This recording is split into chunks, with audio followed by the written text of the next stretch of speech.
Okay, so how many of you out there have your boat trailer and everything looks beautiful except for these hubs? As you can see here, my hub's starting to crack. It's just surface rust, it's just chipping off. Not necessarily a horrible thing, not necessarily it needs to be replaced right now, but I don't like the way it looks. I want something that looks a little bit nicer. I got the nice alloy wheels, and what's happening is the rust is peeling off, and when I wash it, it's just dripping down the wheels and it's making the wheels look terrible. So in this video, I'm going to upgrade my iron hubs with stainless steel hubs. Okay, so let's start. I bought a set.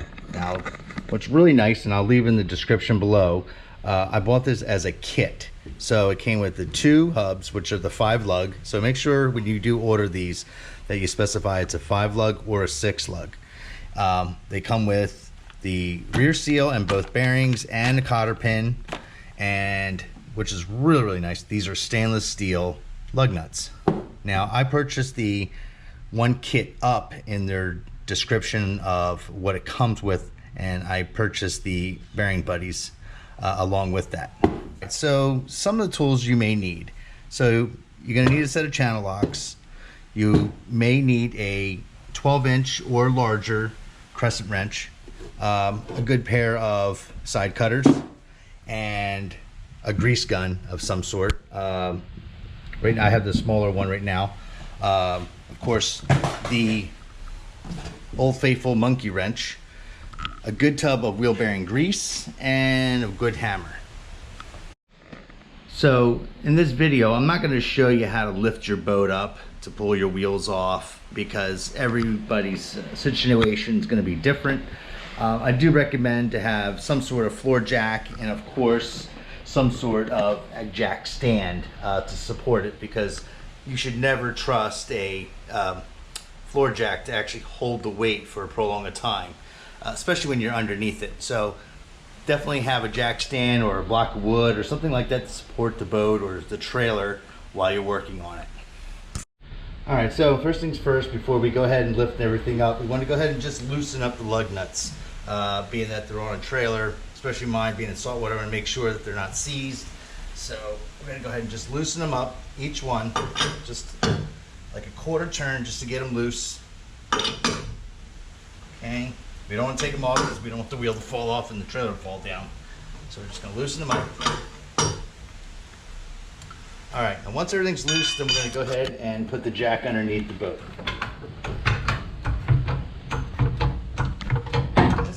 You should have one in your arsenal, especially if you're traveling a lot with your trailer, because it works good on your own vehicle and your trailer, both. And it has multiple sizes on it, so sometimes you just don't know whether your car's going to be 19 millimeter or 21 millimeter, or your trailer's going to be 3/4 or 7/8.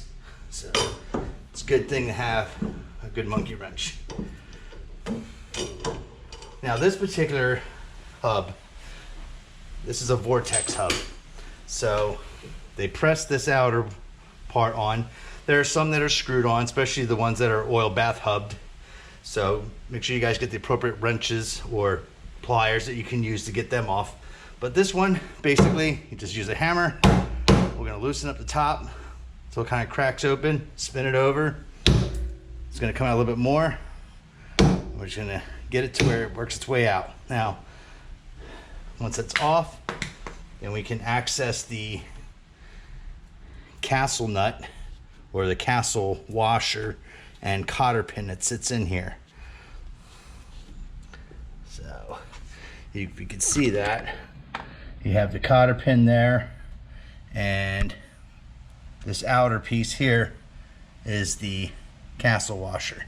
That's what actually holds the nut secure onto the spindle, so the actual hub doesn't fall off. So, all right, so this is where a good set of line cutters come into play. We're going to go ahead and straighten out the cotter pin. Sometimes they get them wrapped up so far in there, but most of the time you can get mostly straight. straight as you can. Go ahead and grab to the top. What I like to do is just kind of walk it off and pull the cotter pin out. Now, never reuse the cotter pin, so be aware of that. So if you ever take the hub to inspect it or re-grease the bearings, do not reuse the cotter pin. Get a new one, because they can crack and fail, so we don't want that. So the next thing is the castle washer. Now we're going to reuse that, so go ahead and put that aside. And the next one, we have the nut. Now you can go about this two different ways. Mostly everybody has a crescent wrench, so we can do that. So we're just going to go ahead and loosen it up and pull it off by hand. Those of you that want to do it the other way, definitely a 1/2 inch breaker bar type ratchet and a socket. This one is 1 1/8, so you know. I'm going to go ahead and unscrew that off. And again, in my kit that I bought, I have to reuse the nut. And I also have to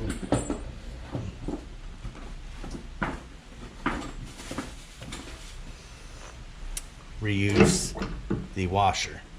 So there's a washer back here too. So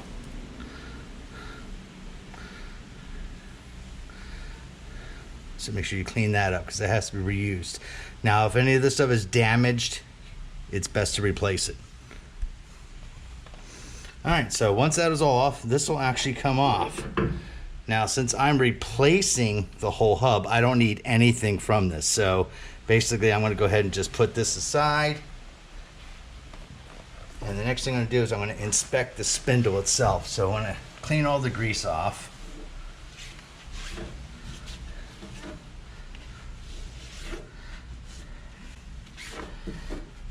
And what I'm going to do is I'm going to inspect all the surfaces that the bearings ride on. So this section here, and then especially this section, which this section is where your rear seal rides on. So if it's all scored up and gouged and corroded, you probably best want to replace the sleeve that goes on here, the bearing saver sleeve. I'm going to go ahead and just put it in my hand, and we're going to go ahead and grease up the wheel bearings. So those of you, grab a little handful of this. I like to put it in my palm, and we're gonna knead in the grease into the bearing. So we're gonna work it into my palm, just scrape my palm. I'm gonna go around in a circle. And what we're doing is we're forcing the grease into the bearing as it goes in through here. We want to make sure that the whole bearing itself gets all the grease. So I'm going to knead it all the way around. And we're going to do this to both this bearing and the other bearing. Okay, so we have both the smaller bearing, the outer tapered bearing, and the inner bearing greased up. So the next thing I need to do is go ahead and start working on the hub. So the inside of the hub obviously takes the larger bearing. So we're going to go ahead and install this bearing. Now make sure you do go in the right way. And then I just put a little bit of grease on my finger. We're going to go ahead and just put a little bit of grease just on the outside, kind of force a little bit of it in there. Okay. Now, don't worry about putting so much grease in there, especially if you're using a buddy bearing, because the buddy bearing is going to go ahead and force more grease into the hub. So once I get the grease into the bearing, I'm going to go ahead and just clean this outer edge off, and I'll explain why in a minute. Okay. The next thing I'm going to do, we have the seal. Okay, now this seal rides right on here like that. So this, we can actually install this next.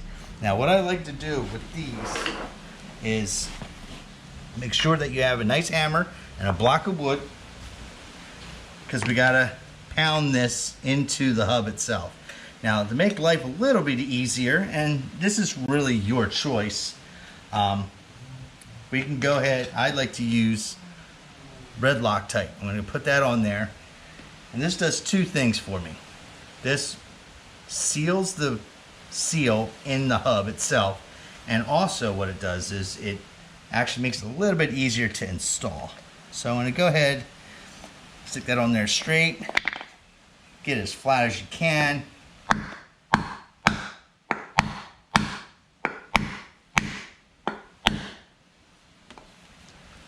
Once that's in, go ahead and wipe off any excess. What I'm going to do is I'm going to go ahead and put a little grease on that seal area.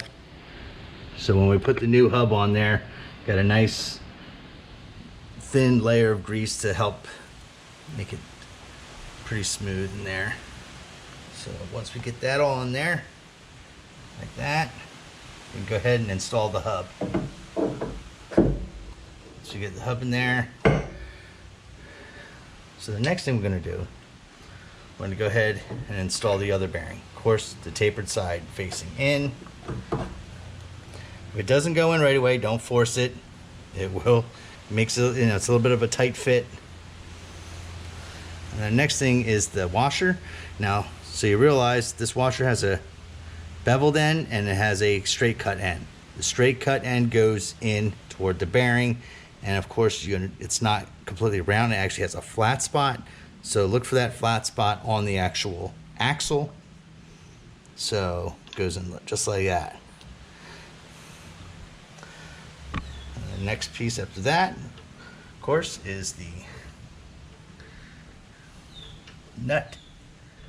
Okay, now those of you that are replacing the hub with new bearings and new races, this is something you have to pay attention. Old bearings already are kind of worn in. New bearings are not. So we have to do what they call a preload. So a lot of manufacturers require you to actually load the bearing in and then go ahead and spin it. It's going to be a little tight. Now don't kill it. We just want to put it in there a little tight. We're preloading the bearing, make sure everything is kind of getting itself seated. Okay, once that happens, then we can go ahead and back it off a little bit. Now don't back it off to where the hub is loose. What I like to tell everybody is you can use your wrench, go ahead and loosen it up, give it a tighten, and everybody kind of likes to go back just a little bit. That is your choice. And of course, last but not least, we have to put the castle on there. Now there is a hole in here. So the castle washer has certain holes, and you can kind of walk it around until that lines up with. So you see here it has a hole. So make sure when you put this castle washer on there that you line it up correctly. That one there is lined right up with that. So we can go ahead and install the cotter pin right in there. So once the cotter pin's in, you have a couple different ways you want to go ahead and open up the tang there. I like to leave the whole thing on there. Some people like to open it up and then cut the one side off. I don't. I kind of like to use both and bend it around just like that. And the reason why I do that is because if I'm on the side of the road and for some reason I have to replace the bearing and I don't have an extra cotter pin, a lot of times you can reuse this in an emergency only. So there you go. Make sure the hub's not loose. And next thing we're going to put in is our bearing buddy. Now there's a couple ways the bearing buddies have. I've seen some of them where they actually have an O-ring here and some don't. So again, same thing I do. I like to use the lock thread. I'm going to go ahead and put a little bit on there. Just a little bit. And again, this helps seal the hub and it helps seal the bearing buddy against it. And it also helps me install it.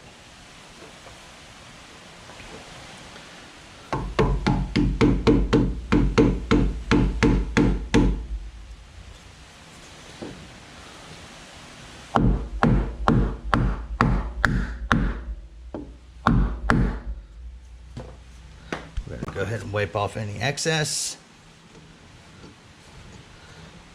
And there we go. We have that. Now, the next thing, of course, now we need to pump the grease into the hub. Now they say once you can rock this blue kind of, I don't know, cup here, you have enough grease in there. So when you go to check it down the road and it doesn't rock, it means you need to add a little bit more grease. They want this thing to kind of push out a little bit and give you that little rocking motion. Okay, so after we get that up, you can see how it gives you a little bit of a rock. So they say that that is where we stop. So put the cover back on, and then next thing we're gonna do, make sure we're gonna go ahead and grease up all the wheel lug nut threads. And I like to put a little grease on the back side, just so that the aluminum rim that I have doesn't stick or seize or corrode onto it. So it doesn't hurt anything. Wheel back on.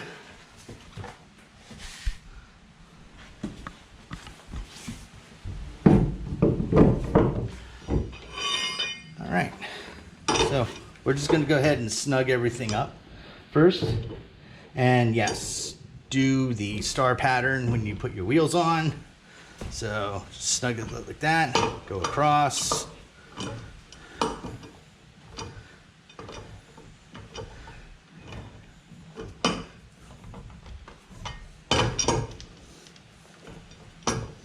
Okay, now once the jack is down, out of the way, we got pressure back on the wheels. We're gonna go ahead and, make sure you use the right side, tighten everything up. And again, star pattern.